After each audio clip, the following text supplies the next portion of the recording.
Hello guys, magandang tanghali. Pakita ko lang sa inyo, no? Meron tayo ditong aircon na 1 HP. Ito yung traditional aircon natin, hindi siya inverter. Ngayon, ito yung plug niya. Ayan, papunta sa labas. Tetestingin natin ito dun sa, sa inverter natin na 4.3 hybrid off-grid. Tingnan natin kung kaya. So, labas tayo. Signal lang kita pagkayuan mo na. Wait lang, wala pa. Ipapakita ko muna yung yung inverter natin saka nakasaksak. So ito yung ating aircon na traditional lang to. Hindi to inverter type. So yun yung extension niya. Okay, then yung extension niya papunta dito sa inverter natin. Ito yung extension. Yan. So number 10 yan. Dito nakasaksak at ito yung sindon na 4.3 high frequency. So hindi ito toroidal. Pero titingnan natin kung kaya si aircon. 4.3 kilowatts to. Ayan. So right now 0 pa yung ampere natin. Carlo, paki-open mo na. So papa-open na natin. Ayun. Okay. So nag-open na siya at kung mapapansin nyo 3 ampere lang yung konsumo niya. Ayan. So, kaya yung aircon. Tingnan natin dito sa page 15.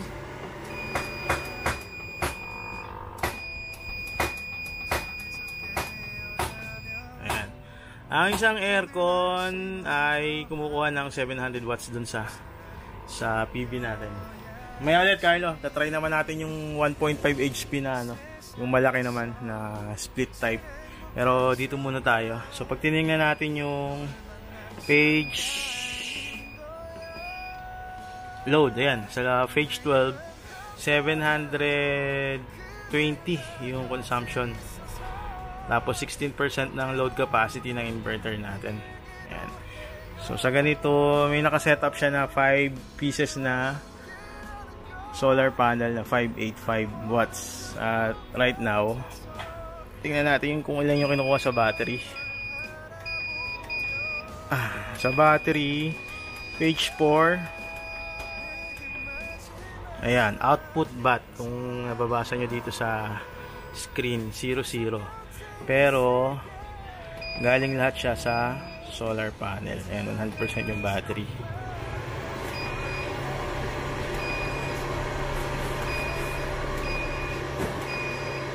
Ayan, 765. So, kayang-kaya niya. Actually, may video na ako na nauna. Ito yung tinest natin. Mas malakas to kasi 1,420 watts to. Although, wala siyang compressor. No? Ngayon, papatayin na natin yung aircon na 1 HP. At testingin naman natin yung aircon natin na split type. So, wala nang cut yung video. No? Upload ko na lang to sa YouTube para ma-check natin ng tama. Wala na edit no, para talagang walang daya. Ayan. So ito yung 1 HP natin at ito yung split type. So taasan muna natin yung temperature ng window type natin. Ayan. So meron na tayong 4 minutes. Ayun guys, at ayan, mapansin nyo malamig na siya. Gumagalaw na yung loob. Okay. Para malaman natin kung malamig to, kuha tayo ng ng thermostat. Ito.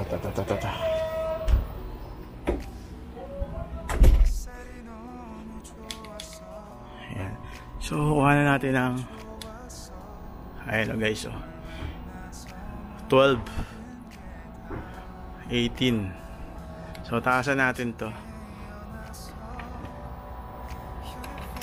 Ayan. So, naka-medium na.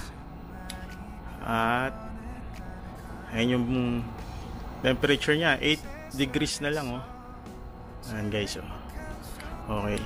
So, pag nilagay natin ito, syempre, mas mainit. 25. 26. So, dito. Ayan. So, yan yung proof natin na working yung aircon. Kasi mababa yung temperature. So, Patayin na natin to. Okay. At ito namang isang aircon ang ipa-power up natin. Ayan. So, sama lang kayo hanggang huli ng video natin. Patayin na natin to. Okay. So, ayan. Nakapatay na at ilipat natin ang saksakan.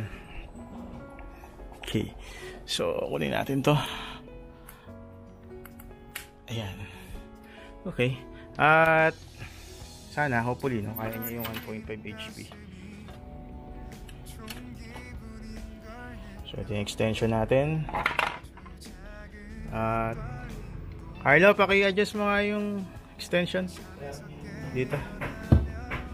Testingin ko lang itong isang H1 HP na. Ayan. Okay. Ayan guys, no. So, saksak na natin to. Ayan yung plug nya. At lagay natin dito. Ayun. Okay. So, after natin saksak, buhayin na natin. Ayan natin kung ilan ang power consumption nitong split type na 1.5 HP.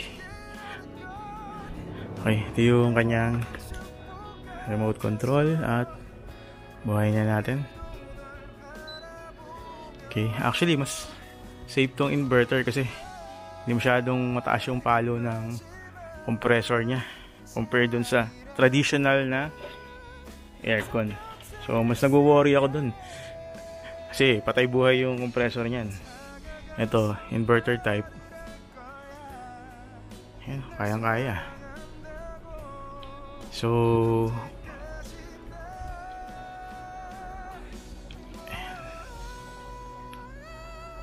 ano na nangyari sa remote natin? Ayusin lang natin. Ano nangyari? Mode. Ayan na guys. So 23 sa remote at 23 din dito sa aircon natin. 23. Okay, baba pa natin ng 22. Ayan guys. So yan, kung mapansin nyo, ito yung plug nya, ito yung extension natin kanina, at tingnan natin yung inverter. Balikan natin kung ilan yung power consumption nya. Pasensya na kayo sa video, raw lang to, walang edit para talagang walang daya. Medyo maaraw ngayon, ganda yung harvest. Balikan natin to. Tingnan natin yung page 4, wala pa rin kinuha sa battery kasi nga maganda yung harvest natin sa solar.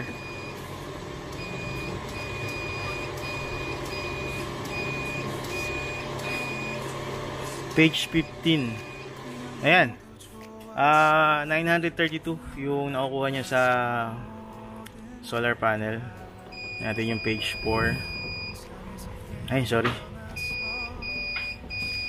ito 21% ng capacity ng inverter ang nakakain nung split type na aircon. So 932 watts.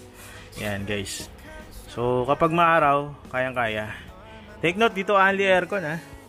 Pag may araw lang. And for demo purposes, as you can see, yung battery ko lumang-luma na to. Sinopoli lang to na mababa na yung capacity. Ayan. Ginawa kong 24 volts. What more kung naka brand new na battery ka, mas maganda yung performance yan. Ito kasi mababa na yung capacity. Last time 77, so baka mga around 50 AH na lang yan. Lumala kasi. Pero ganun pa man, kayang-kaya ng Sindun inverter ang 1.5 HP na aircon inverter, saka yung window type kaya rin. So pwede pa tayo actually maglagay ng ibang load dito, no? Yun nga lang, nakalimit kasi to ng 2,000 watts. So kapag binuhay ko to, pwedeng mamatay. So hindi kaya. Mga lower load na lang. So ganoon naman talaga kapag 24 volt system, bottom line mga 2,000 watts lang yung pwede mong gamitin. Kapag more than 2,000 watts yung load mo, mag 48 volt system ka na para mas efficient, no? Yan, pinakita ko lang na okay yung Sindon inverter natin. Ito po ay for sale. 37,000 po ito. Walang kasamang battery, walang kasamang solar panel. Plug and play na po ito. Wall mount ko na lang. May previous video na ako kung paano siya ikabit, no? At kumpleto naman yung safety devices niya. And breaker. Then may over and under voltage protection. May ATS. And yung breaker para sa solar panel and sa DU natin. Ayan, plug and play na po yan. Kung interesado po kayo, paki-PM nyo na lang po ako. Albert Pangilinan, AAM Solar. Thank you.